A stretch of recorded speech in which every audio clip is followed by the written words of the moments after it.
Hello everybody, Iain Robson, welcome back to Emerald Coast, USA. So here we are planting field number 1 in canola, and I realized that this particular seeder does not fertilize at the same time. And I like the seeder, it works well, but I think I might want to upgrade to a slightly larger seeder. So the seeder I was looking at was So I've used quite a few of these already. They're all too small for what I'm going to use it here for. This one wouldn't be terrible, but the seeder we have right now is still bigger than that. That's the one we have right now. Could go to the Amazon Condor. Not a huge fan of that one. But I haven't used this one very much from the Big Bud pack, so I figured, why not? We have the money for it. Let's go ahead and get this one right here. And we'll get the air seeder side of it. It just made more sense to me, because I was like, we have the real estate for it. Let's just say that. So that's what I figured. So I'm gonna take this back to the main farm here real quick, and we'll just grab the other one. I don't really have a reset that, and then reset that. There we go. And it was only $310,000. So the funny thing is, I really haven't made any money yet. Most of what I've made has all been, well, I really haven't made anything really. There we go. But I figured that was a better setup for the size of fields we have on this map. Like, I suppose some of the smaller fields, like field 2, it wouldn't be too bad to have the small seeder around for. But for some of the bigger fields, like 1 and 5, it'd be nice to have the bigger setup, so I figured, why not? Let's go ahead and get the bigger setup here. Here we are coming back into our main yard here. I like the John Deere for the corn and whatnot, but I think this Lemkin's a bit small for some of our other areas. I think the other seeder is 18 meters, if memory serves. I don't know, I'm actually not sure now. Let's just check that real quick. How big is that other John Deere seeder that we have? 18 meters. Oh, okay, so that works out perfectly, because then it'll be the same courses for both of them. Now which one's first here?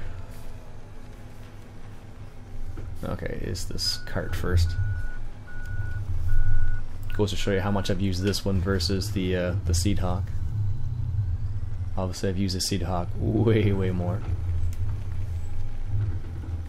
Alright, let's connect this up here. I don't know if we can do this in cab. Well, I'm sure I could, but in real life it'd be much more difficult to tell where the right spot is. Oh, there we go. And where's our seeds? Right over there. Perfect. Let's go ahead and get some seeds in this thing here, and then we'll continue seeding. So there'll be a little part I'll have to put some fertilizer down on, but that's okay. Oh yes, I guess I should put a I don't even know if you need to put that down, actually. I think you can refill without. Yeah, I didn't think you had to put it down to actually refill. This will probably take a little bit of time though, now that I think about it. I took a look to see if we had any fields that are ready to be cut for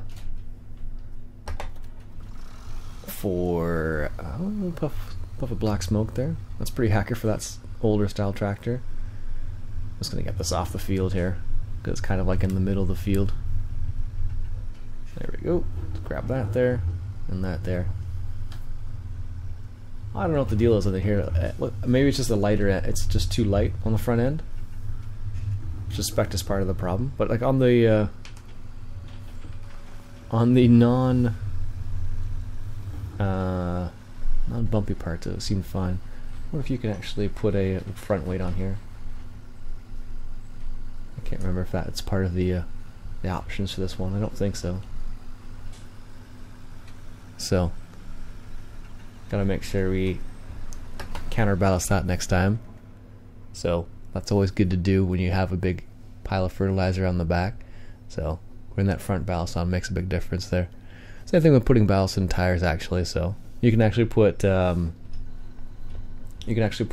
beet juice in tires to ballast the tires, or calcium. There we go, that's that done. And the reason why I'm putting fertilizer in here, oops. Oh no, that's not good.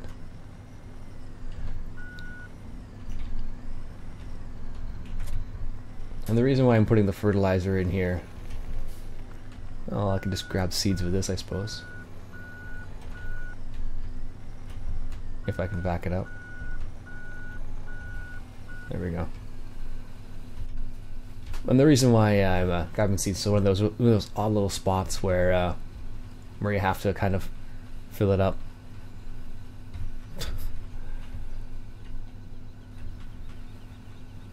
It does make a big difference to be able just to turn the seeder on real quick and then seed a little section.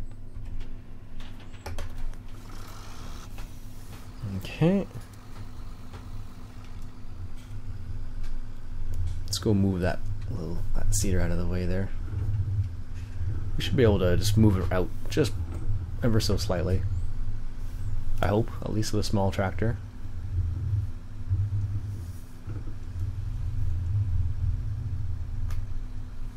There we go.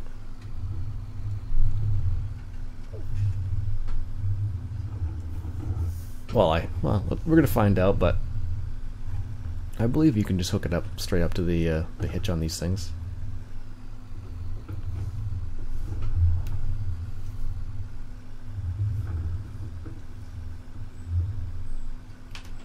There we go, thought so.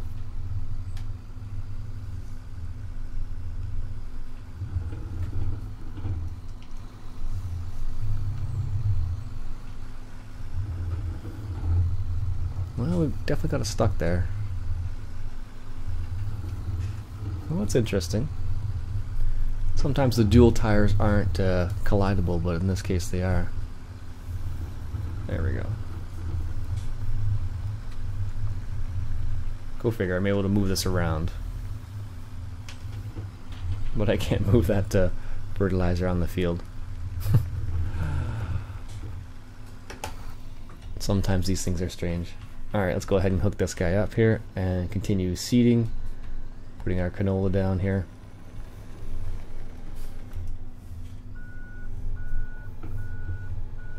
Yeah, it's much easier in the cab with the steering wheel. It's funny, sometimes I'll find myself kind of alternating between the steering wheel and the keyboard depending on what I'm doing.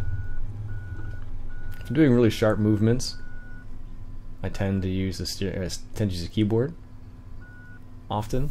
But if I'm doing like, you know, just more gradual moves, like a slight, not a saddle turn, but like not a super steep turn, then I tend to use the steering wheel if you want to make a gradual turn. There we go. And we were planting canola there. Alright, let's just make a quick course here. For this. Working with this 18 meters on this guy. Guess I could do that. And field edge path is number 1. Starting location is current vehicle location. Turn to first point, yes. Headlands, we want to do, let's say, 3 headlands probably is going to be fine. And there we go. And then we'll just save this and do a little bit of seeding ourselves. This is F1 seed 18 meters. Because then I can come around and use the other seeder if I want to as well, which is good.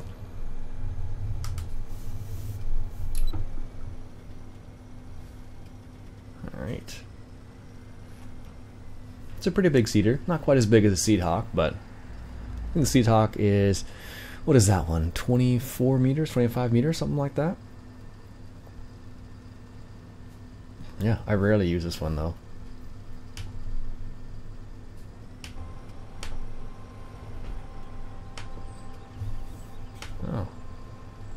It's weird the graphic doesn't show that it's lowered.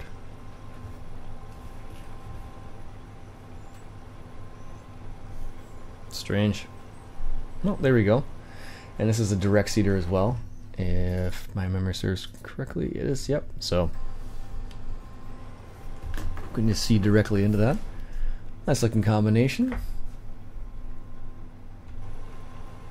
Yeah, not too bad at all. Get a little screenshot of that real quick. Yeah, that looks pretty good actually. I wonder if this thing will be able to handle the seat hawk. That'll be the real test, I suppose. Whether or not I actually handle the full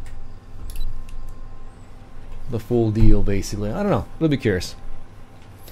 Of course, with the GPS, you can always manually turn, or not manually turn, or have it so you manually engage the turn through GPS. So that's possible as well. You don't have to always set it up so it automatically turns. So, like for example, if I wanted to turn, I could just hit this right now and it would start turning to the right. Or if I wanted to have it stop at the end of the field, I would use that. If I wanted to turn at the end of the field, I would use that. If I want to change the direction of the turn, I would just use these to change the direction. Like so. But in this scenario, I can just manually turn. So I will manually turn using control and left control and then right turn. And then right arrow, I guess it would be.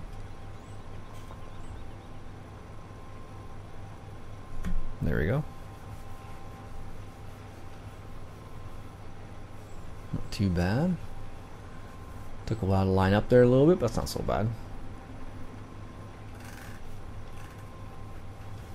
Not a bad looking tractor. I'd be curious to see what these look like in real life, or like, be curious to see, you know, what they like to drive and whatnot, because they have a steering wheel still, which makes it kind of interesting to see.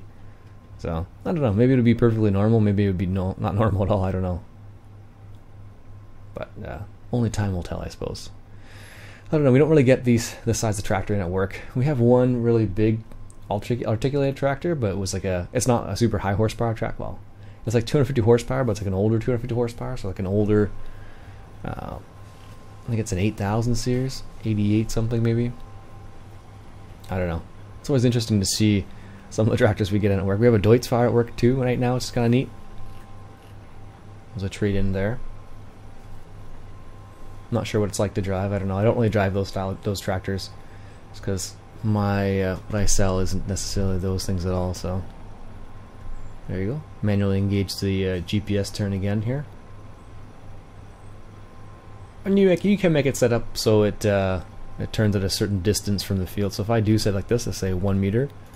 If I do that, it's going to turn at 1 meter from the field. If I want to increase that, just hit this and it'll increase. So it'll turn at 17 meters there, basically. Anyways, that's how you do that. There you go. Nice. I do like these air seeders from Big Bud DLC. So I guess we'll see this in the next rendition of the game. So maybe we'll be able to have a John Deere, oh gosh, I always forget the number, 9560 RX with the big seed hawk in the FS19, which would be kind of sweet to see. So one of these days I'll have to progress to day 2, or day 3 I should say. Now we only have 3 days of spring, but I guess I've spent a few days on a few recordings, let's say, on day 2 of spring, because they give you quite a bit to start off with in this farm. They give you 1, 2, 3, 4, I think 5 fields. I think I'll have to start. So give you more than enough to start off with. Alright, return now. In reality, I could lift up the cultivator or seeder right now, but I just left it down for the time being, because it doesn't seem to be making a difference at all. Sometimes, depending on the seeder, sometimes some seeders will like seed over stuff that's already been seeded, but this doesn't seem to be doing that when I go over the seeded stuff, which is kind of funny. So I'm okay with that though right now. Not too bad at all. It is a nice seeder. I haven't really found too many nice big air seeders without a number of errors. A lot of them have a lot of errors. Like there's a Burgo one out there, which is a big one as well, but I seem to recall it having a fair number of errors. I think specifically when it came to using with Courseplay, I want to say. And then when the Big Bud pack came out, I was just like, okay, that's good. Let's use that now, because they do a great job with all the different moving parts on them and whatnot. So, and then all the joints here and hose lines and whatnot. It'll be curious to see how they have the hydraulic hoses in the next rendition of the game too. So like that's something that American Truck Simulator just put into the game, is the hoses to go back to the brake systems and whatnot. Which is kind of interesting that they just did that.